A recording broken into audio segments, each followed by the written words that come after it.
Congress party అంటేనే మోసమని విమర్శించారు మాజీ మంత్రి శ్రీనివాస్ గౌడ్.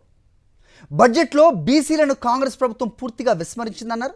ఎన్నికల్లో సంవత్సరానికి బీసీలకు 20,000 కోట్లు బడ్జెట్ అన్నారని, కానీ ఇప్పటివరకు 5,000 కోట్లు మాత్రమే ఖర్చు పెట్టారని మండిపడ్డారు శ్రీనివాస్ గౌడ్.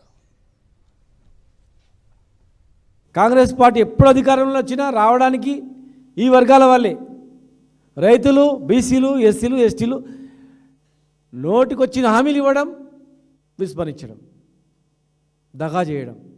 అంటే ఓన్లీ వీళ్ళని ఓటు బ్యాంకు, ఓటు ఇన్స్ట్రుమెంట్ వాడుతున్నారు అంతే. మరి ఈరోజు కనీసం ఒక్క వృత్తి కూడా బాగుపడలే. ఎన్నెన్ని చెప్పారు అసలు?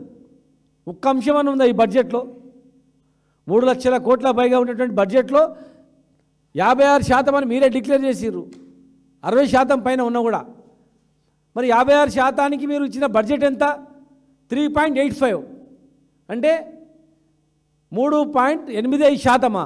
56%లో ఇప్పటి వరకు ఖర్చు చేసింది 5,300 కోట్లు మాత్రమే ఈ 2 సంవత్సరాల్లో కూడా.